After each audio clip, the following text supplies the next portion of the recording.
I'm going to do probably my most important review thus far. I'm going to be reviewing the revolutionary, the masterpiece from 1988, Dior Fahrenheit Eau de Toilette, and comparing it to its younger brother, Fahrenheit Le Parfum from 2014. Stick around for this one.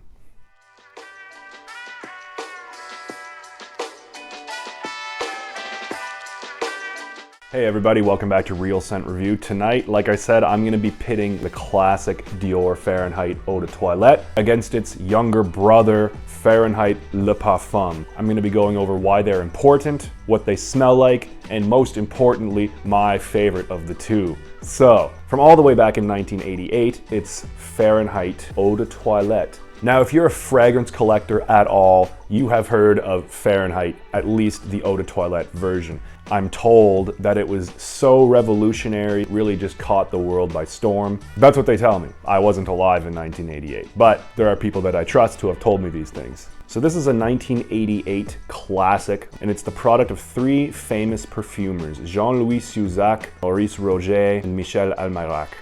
The bottle itself is made to look like a flame, and I'll tell you, it's a very good indication of the smell of this. I find it to be very hot and spicy. By the way, my batch number is 7Z01, so all of my observations are going to be based on this batch. The cap on this one actually sticks into place very well. I might even consider picking this up by the bottle, but I still won't. Taking it off, the cap is high quality plastic, very tough plastic here, great quality glass bottle. Now let's get a spray out of this, shall we? All right, let's get right into the note breakdown of this one. So in the top, we get some mandarin, honeysuckle, and hawthorn. In the mid, I get some nutmeg and violet leaf. And the dry down for me is violet leaf, leather, and musk. So in the opening here, at the very beginning, I do get a little bit of sweet mandarin.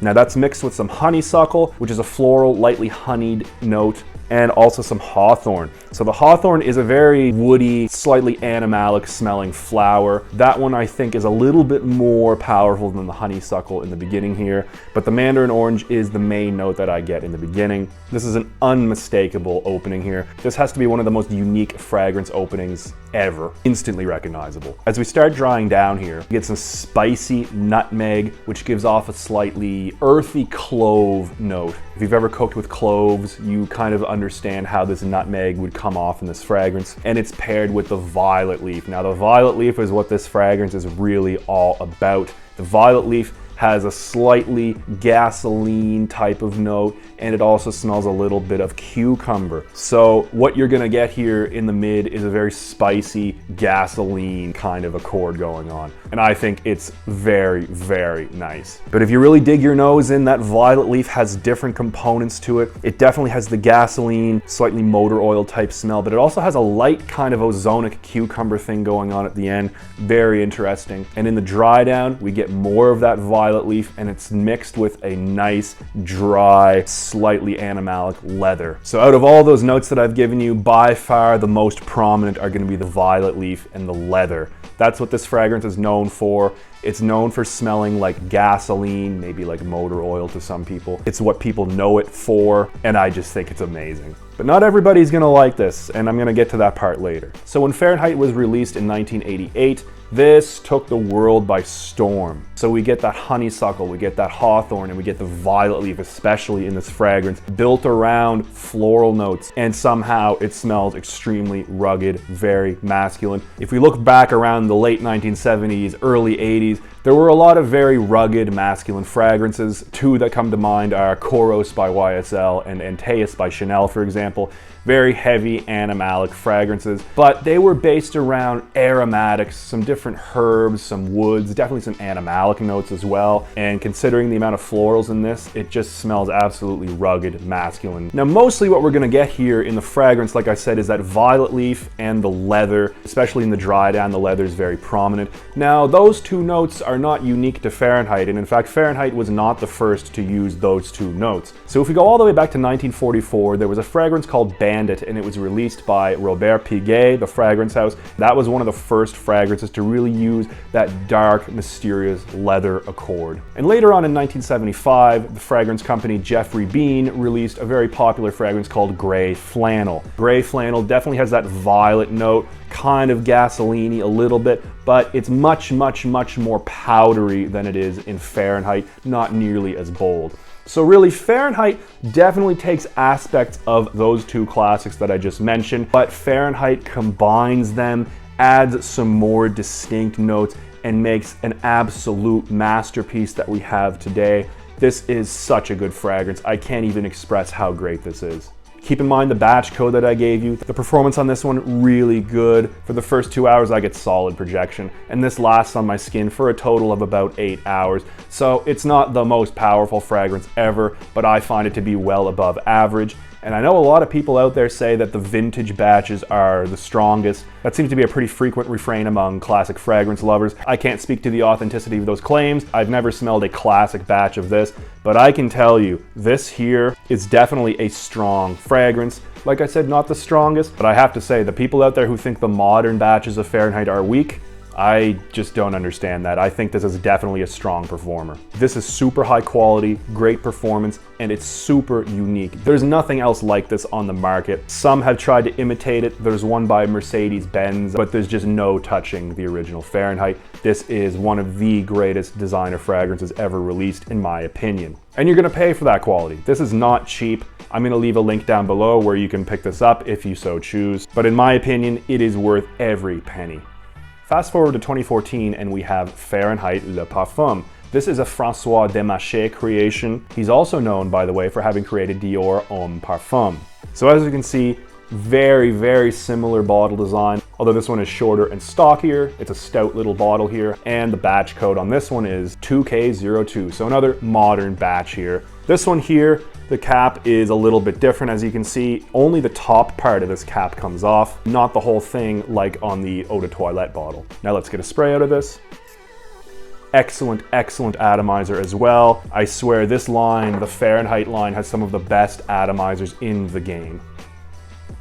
Okay, so right off the bat here, I noticed some similarities to the Eau de Toilette, but I also noticed some big differences, and those big differences are going to be why this Le Parfum is so important. So the notes that I get are the following. In the top, I get some suede, some mandarin, and some licorice. In the mid, I get some violet leaf and some spiced rum. And in the dry down, I get some vanilla and some iris. This opening is one of the very best fragrance openings in all of designer perfumery. Hell, all of perfumery in general, as far as I'm concerned. The opening to this is absolutely spectacular.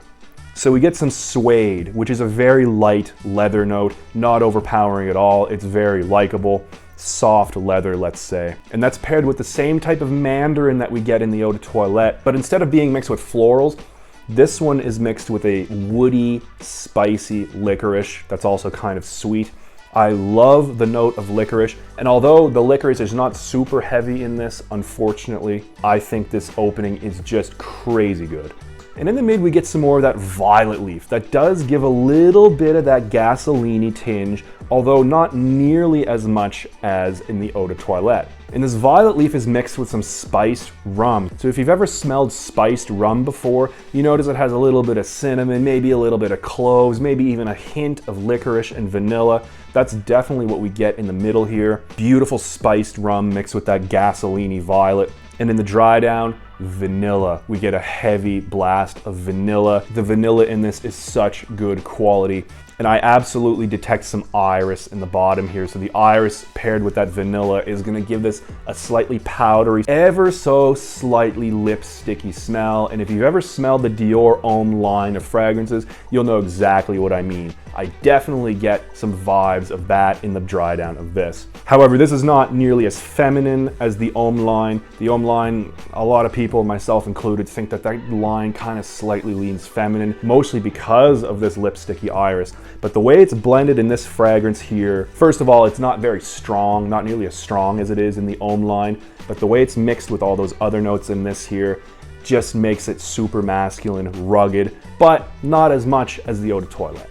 So all in all, we get the mandarin and the violet leaf, both of which are present in the original Eau de Toilette. We also get some suede, which is a leathery-like note, and we get some leather, like I said, in the Eau de Toilette as well.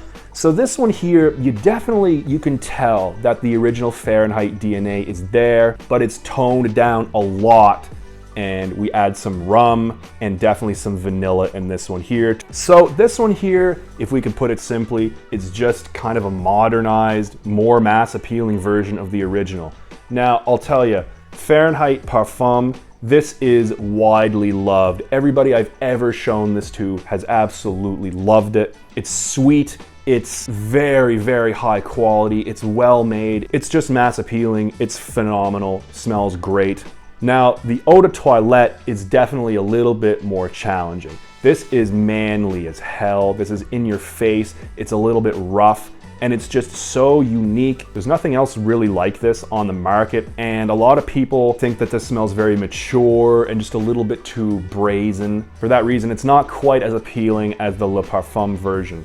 Now, I think personally that Dior, with the help of François Desmarchais, wanted to create a modernized version of the original Fahrenheit to appeal to younger generations nowadays, and I think he absolutely hit the nail with this one. I know people who are in their early 20s, I know people who are in their 50s. This just appeals to everybody. Whereas this one here appeals to people mostly above the age of 40. It's definitely more of an acquired taste, definitely more mature and rugged, like I said. And the performance on this one here, very, very good. The projection is slightly stronger than the original. I get a solid 2 hours projection on this one, maybe even a little bit more than 2 hours. And this one here lasts 10 plus hours. It's a 10 plus hour scent. And especially coming from Dior, you're just getting what you pay for in terms of quality and performance.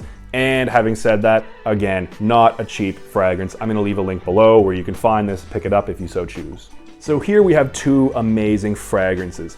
What's my favorite? You know, it's a very tough decision. I prefer the original Eau de Toilette. I love the ruggedness, the originality, just the uniqueness. There's nothing else like this, and I think it's amazing. Yeah, it smells a little bit mature, but I love it, and this is always gonna have a place in my collection. One of my very favorites of all time. In fact, in a previous video, I reviewed Eau Sauvage Parfum, also by Dior, and I said that that was, in my opinion, the best Dior release, and it wasn't even close. Well, I might have to eat my words now. This is a very close second favorite for me from the house of Dior, so yeah. Now, that's not to say that Le Parfum is not also a masterpiece. This absolutely is a masterpiece as well. It's just, I feel like the dry down of vanilla has been done a couple of times before. Not quite in the same way as in this, but you know, I've smelled vanilla, I've smelled iris in the dry down before. However, the opening of this is so amazing, so unique with that mandarin and suede and licorice. If this fragrance just maintained that opening the whole way through, I think this one would be my favorite. Having said all that, you absolutely cannot go wrong with either of these.